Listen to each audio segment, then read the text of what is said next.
নমস্কার বন্ধুরা, রমার রান্নাঘর থেকে স্বাগত। দেখুন আজকে আমি চিকেন কারি করব। আমার উপকরণগুলো একটু দেখে নিন। আমি এখানে সর্ষের তেল দিয়ে করব। সর্ষের তেল কড়াই বসিয়ে দিয়েছি। এখানে দুপুরবেলায় এই চিকেনটা আমি দই দিয়ে ম্যারিনেট করে রেখেছি। এটা 700 গ্রাম চিকেন আছে। এখানে বাটার আছে। বাটার আমি এতটা নেবো না, 1 চামচ নেবো।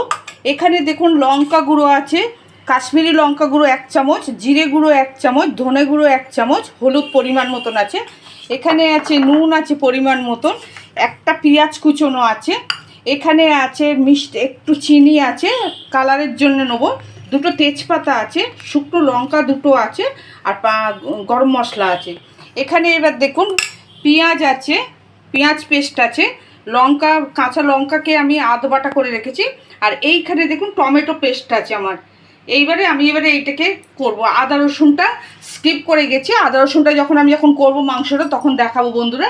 আমি এখানে দেখুন প্রথমে দিয়ে দিচ্ছি চিনিটা, একটু কালারের জন্য আমি চিনিটা দিলাম। আচ্ছা, এখানে তেজপাতা দিচ্ছি, শুকনো লঙ্কা দিলাম, গরম মশলা দিলাম,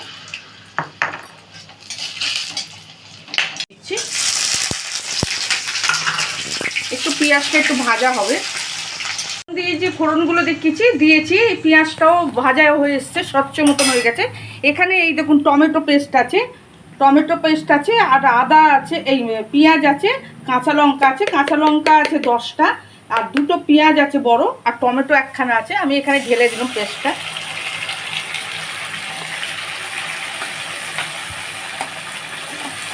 আচ্ছা, এখানে আমি যে লঙ্কা, হলুদ, ধনে, জিরে আর বলেছিলাম আদা রসুনটা স্কিপ করে গেছি। দেখুন আদা রসুনটা দিয়েছি।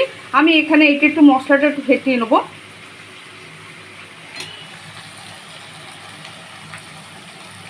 আমি এর মধ্যে ঢেলে দিচ্ছি এটা।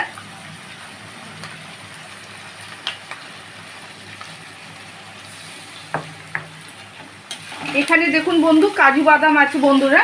আমি কাজু বাদাম পেস্ট আছে এখানে 15 থেকে 20টা।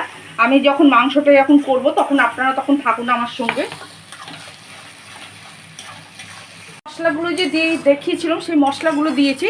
এতে অল্প কষা হয়েছে, কারণ আমি দই চিকেনটা যেহেতু ম্যারিনেটটা দেবো বলে কষা হবে বলে, আরও যার জন্য অল্প কষা হয়েছে মশলাটা। আমি ঢেলে দিচ্ছি মাংসটা।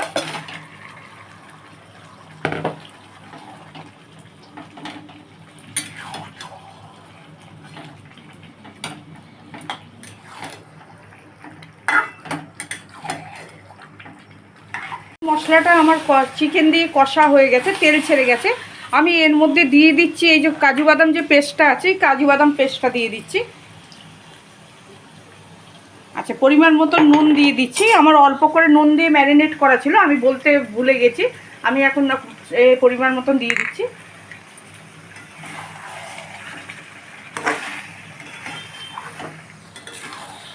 চিকেন কারিটা আমার হয়ে এসছে। আমি এর মধ্যে দেখুন তেল ছেড়ে গেছে। আমি এর মধ্যে একটু কাসুরি মেথি দিচ্ছি অল্প করে।